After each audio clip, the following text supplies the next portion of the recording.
श्रीकृष्णाच्या असंख्य लीला पाहून गोकुळवासी त्यांचे भक्त झाले, म्हणून इंद्रदेव रागावले. त्यानं वरुण राजाला आदेश दिला, तुझ्या प्रकोपाने गोकुळवासियांना भयभीत करून टाक. वरुण राजाच्या प्रकोपामुळे प्रलयंकारी वर्षावा सुरुवात झाली.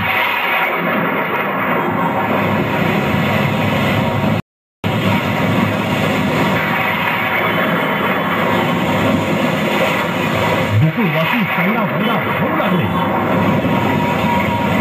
श्रीकृष्णाने गोवर्धन पर्वत आपल्या करंगळीवर उचलून सर्वांना अभय दिले.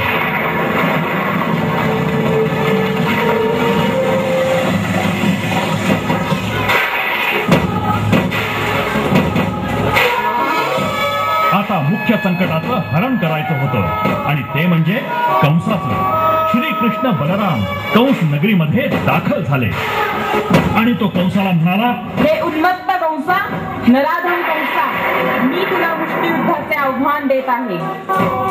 अरे चिमुड्या, तू मला काय आव्हान देणार?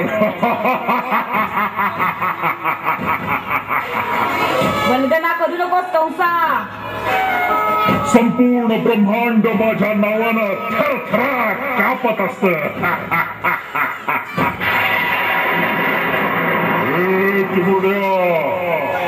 तुला मी मुंगी सारखा चिरडून टाकतो की नाही तेच बघ.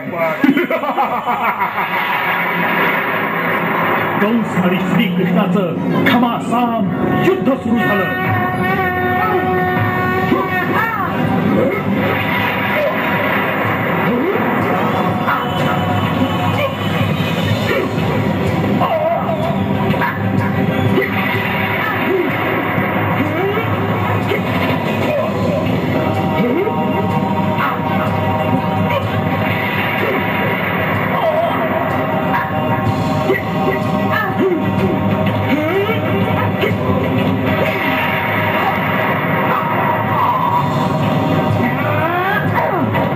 प्रहार कंसाच्या छातीवर बसता कंस जीवाच्या आकांतानं ओरडला.